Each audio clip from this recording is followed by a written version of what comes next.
Hello guys, आपका मेरे channel smart study में स्वागत है। आज हम शिक्षा निदेशालय की तरफ से दी जाने वाली कार्यपत्रक नंबर 33 करेंगे, जो कि क्लास 8th की है और विषय है गणित। ये वर्कशीट 26 नवंबर 2021 की है। तो आइए शुरू करते हैं आज की वर्कशीट। घनमूल की शाब्दिक समस्याएं। प्रिया की कक्षा की घटना। प्रिया, आज हमारी टीम ने क्षेत्रीय स्तर पर मेंटल मैथ्स प्रतियोगिता को जीत लिया है। सविता ने जिसने प्रश्नों का उत्तर सही दिया, मैंने सविता से दुगने प्रश्नों का और मेघा ने सविता से 3 गुने प्रश्नों का उत्तर सही दिया।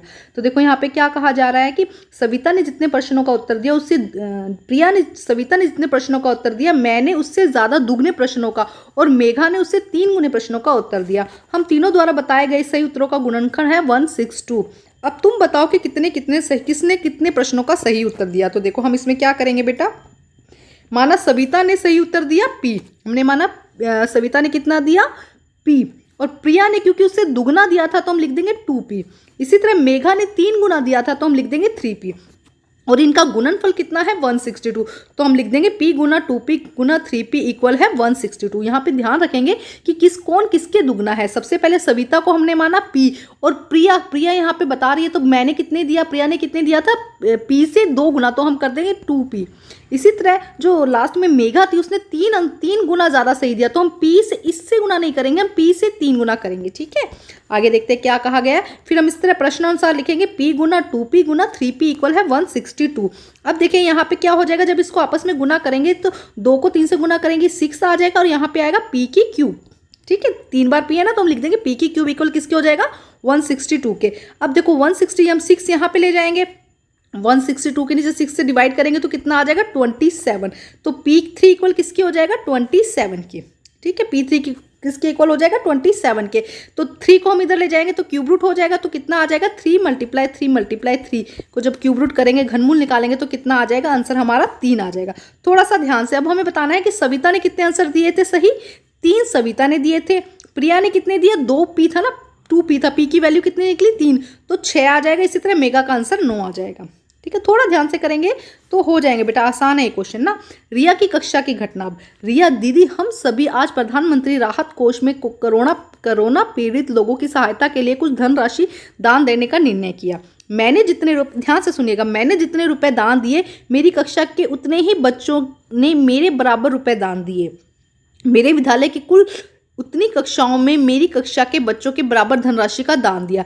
इस प्रकार कुल रुपए 3375 एकत्रित हुए। आप बताइए कि मैंने कितने रुपए दान दिए और मेरी कक्षा में कुल कितने बच्चों ने दान दिए। मेरे विद्यालय की कुल राशि कक्षाओं ने कितने, तो तीनों पूछा है। देखो यहाँ पे ध्यान से समझते हैं। सबसे पहले रिया द्वारा दी गई धनराशि को हमने माना R।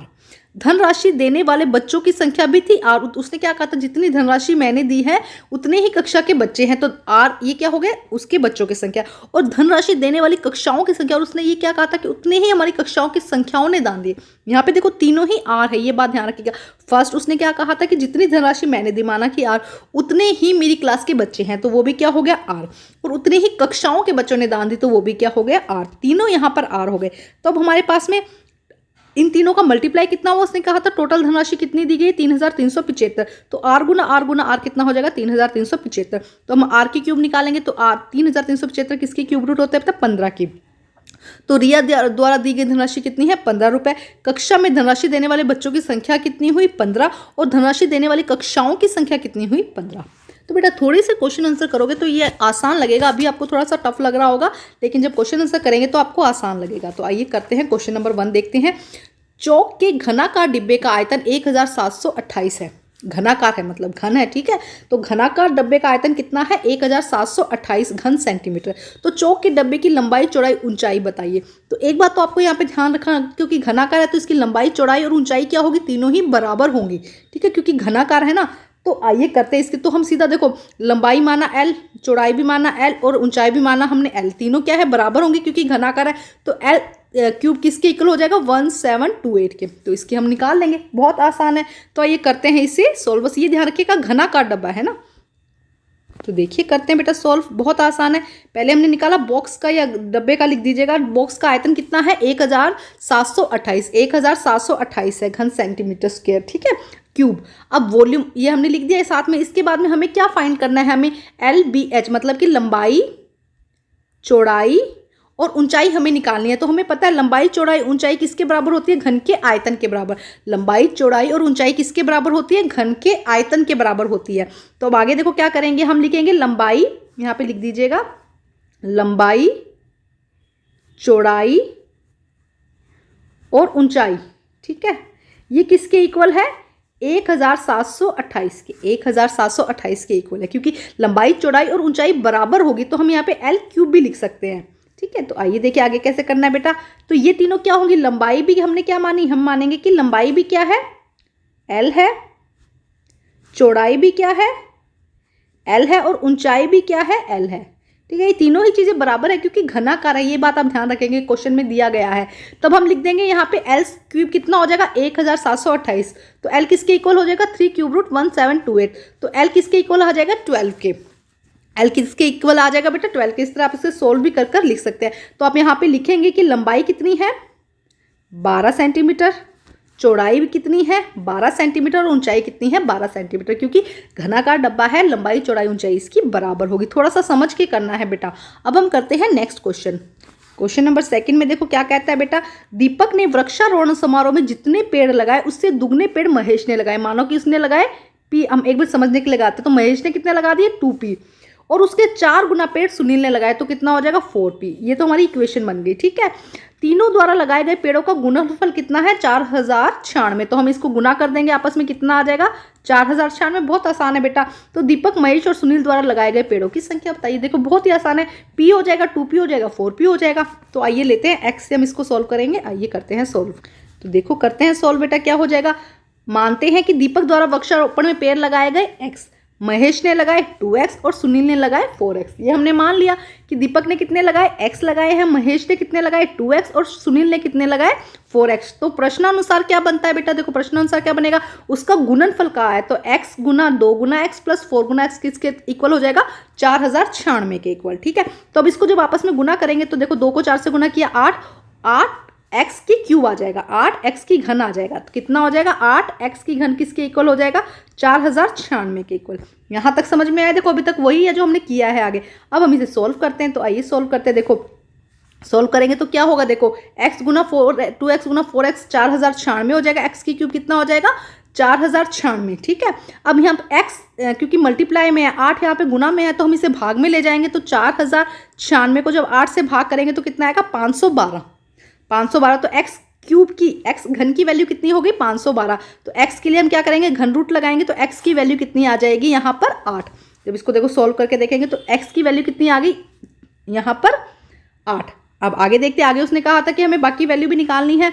तो देखो दीपक ने कितने पेड़ लगाए थे, 8 पेड़ लगाए थे। तो दीपक कितना हो गया, x।